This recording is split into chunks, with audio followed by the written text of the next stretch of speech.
우리가 보통 하나님을 알려면 성경을 읽어라 라고 얘기하지만 성경은 하나님이 누군지에 대해서 말해주지 않습니다. 성경은 하나님을 증명하는 책이 아니에요. 하나님을 찾아보려고 하면은 하나님이 하신 일만 나오지 하나님이 진짜로 존재한다는 증명에는 아무런 관심이 없어요. 우리가 성경을 통해서 하느님에 대해서 그럼 하느님은 어떤 분이지? 라고 생각을 해보면 아마도 성경에 나와 있는 하느님은 한 5가지 정도의 활동을 하시는 분으로 우리가 정리할 수가 있습니다. 그것은 첫 번째는 그분은 행동하시는 하느님이다 라고 하는 거예요. 신이 저 멀리 계셔서 그저 이래라 저래라 얘기하는 게 아니라 직접 활동하시는 하느님이다.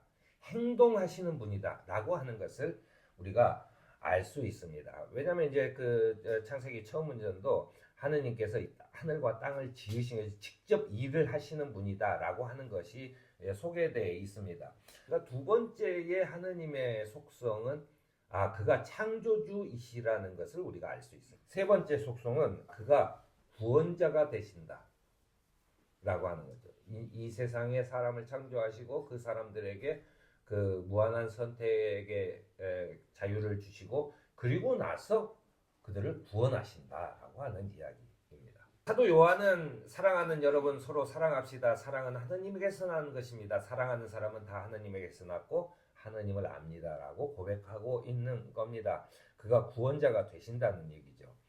그는 변함이 없으신 분이다라고 하는 거예요. 끊임없이 똑같은 변함이 없는 그런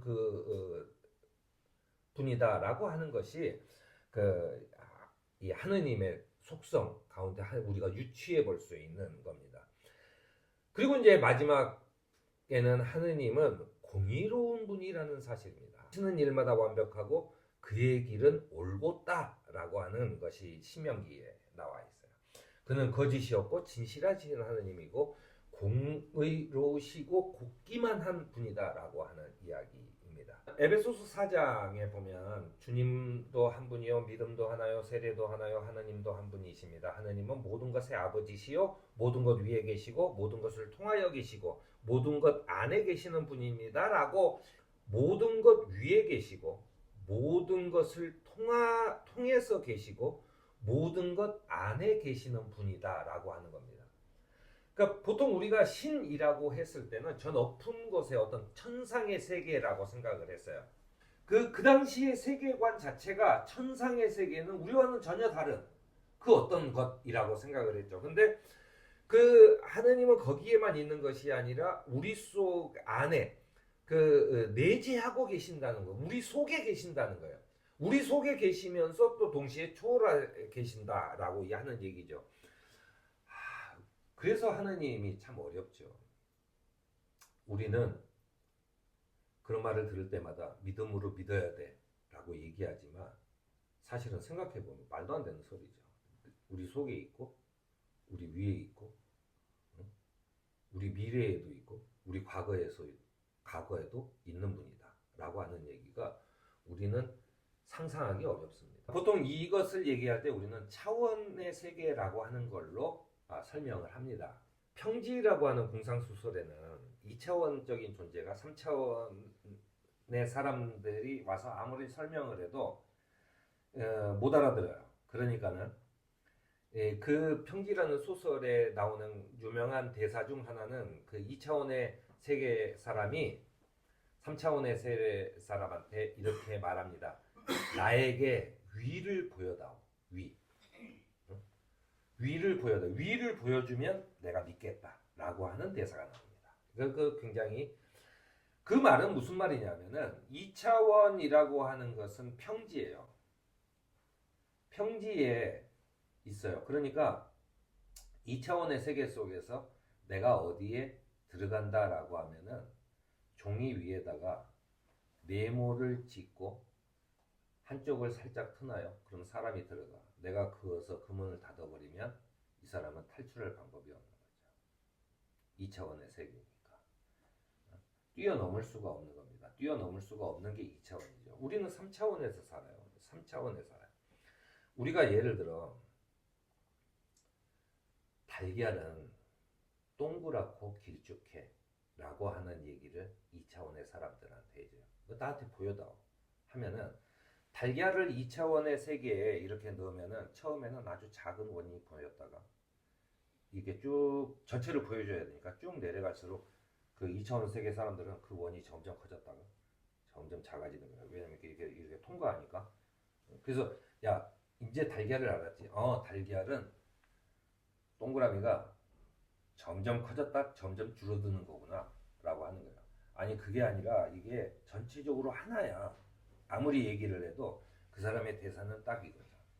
네가 보는 것 그 위에 뭔가가 더 있어. 그러니까는 그게 결과적으로 점점 커졌다 작아지는 것처럼 보이겠지만 사실은 그 위에 큰 게 있기 때문에 큰 원이 있기 때문에 이게 너한테 보여줄수록 점점 커졌다 또 그 지나가면 점점 작아지는 거야 라고 했을 때 그 사람은 2차원의 세계에 있는 사람은 그 사람한테 얘기하는 거예요.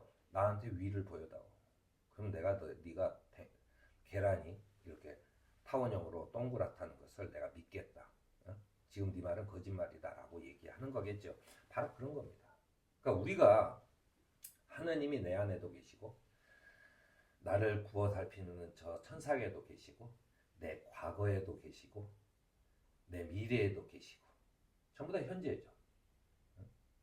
그런 말에 대해서 믿을 수가 없는 거예요. 3차원의 사람이 4차원의 세계에 있는 사람을 이해 못하듯이 우리가 하느님을 이해할 수 없다는 거예요. 자, 그러면 하느님은 영적인 존재이기 때문에 우리가 만질 수도 없고 냄새를 맡거나 무게를 느낄 수도 없다. 그럼 어떻게 우리가 하느님이 있는지 없는지 어떻게 하냐? 만약에 하느님이 그런 형상으로 자신을 드러내셨다면 아마도 인간은 이해하지 못했을 겁니다. 이 높은 차원에 계신 하느님은 또한 전능하시기 때문에 우리에게 그렇게 이 2차원의 세계의 사람들한테 계란을 보여주지 책상을 보여주듯이 우리에게 보여주지는 않아요. 그게 핵심입니다. 하느님께서는 똑같은 형태로 나타나시지는 않지만 각자 인식할 수 있는 정도에 따라서 그 사람에게 보여주는 겁니다. 그러니까 하느님을 얘기하는 사람은 다 달라요. 똑같은 그래서 이제 뭐 코끼리를 설명하는 그런 얘기들이 있죠. 뭐 코끼리는 굉장히 큰 원통이야라고 얘기하는 사람이 있는가 하면 아니야. 그 귀를 만져본 사람은 이 코끼리는 굉장히 큰 부채 같은 거야. 이런 얘기를 하는 거죠. 각자 하느님을 설명하는 것은 다 달라요. 그리고 그거는 자기가 느끼는 자기한테 나타난 자기가 경험해본 하느님이에요. 그걸 근데 다른 사람한테 강요하면 안 돼요. 어떤 사람이 야 코끼리는 원통이야. 야 그 바보 같아. 너 딴 거 만진 거야. 응? 하느님은 부채같이 생겼어. 하고 싸울수록 말이 안 되는 소리인 겁니다. 왜냐하면 하느님께서는 그 사람이 처한 환경 속에서 그 사람이 인지할 수 있을 만큼의 그 사람의 그 상황에 따라 이해할 수 있도록 나타나시는 분이시다라고 하는 겁니다. 내가 만나는 하느님은 계속 달라진다는 거죠. 내가 만나는 하느님은 점점 달라지고 그렇게 수많은 하느님이 있나? 라고 얘기하는 것은 2차원의 사람이 얘기하는 것과 같이 답답한 거예요. 이 모든 게 하느님이죠. 하느님은 어느 곳에나 계신다라고 하는 것입니다. 그러면 하느님은 누구에게 나타나는가라고 했을 때 성경을 통틀어서 하느님이 나타나는 것은 하느님이 있다는 것을 또 그분의 말씀을 순종하는 사람에게 나타난다라고 하는 이야기입니다. 그 순종한 그 하느님 난 믿어요. 나는 믿어요 한다 그래서 갑자기 오늘 밤 꿈에 아니면 갑자기 내가 정신이 졸려서 몽롱했을 때 갑자기 뿅 하고 그 산신령 같은 사람이 나와서 내가 네 하나님이다 이렇게 하진 않아요. 예수님은 우리에게 정확하게 내가 어디에 나타나는지를 알려주셨는데 그게 오늘 본문인 마태복음 18장 19절입니다. 내가 진정으로 거듭 너희에게 말한다. 땅에서 너희 가운데 두 사람이 합심하여 무슨 일이든 구하면 하늘에 계신 내 아버지께서 그들에게 이루어 주실 것이다 라고 대답해요. 두세 사람이 모여있는 자리, 거기에 내가 그들 가운데 있다라는 거예요. 거기에 내가 그들 가운데 있다라고 아주 단정적으로 말씀하셨어요. 이게 예수님, 그 주님께서는 우리에게 언제 오시느냐? 두세 사람이 우리가 합심으로라는 것은 서로의 마음을 모아, 우리에게는 이게 필요해. 우리에게는 지금 무엇이 중요해 라고 하는, 그래서 하느님께 비는 그 순간에 하느님께서 거기에 임재하신다. 거기에 녹아드신다. 거기에 함께 하신다. 그 자리 옆에서 우리를 지키신다 라고 하는 이야기를 하고 계십니다. 주님의 부르심에 순종의 삶을 살아가는 우리들은 소명 공동체 속에서, 우리 공동체 안에서 주님을 만나는 저와 여러분이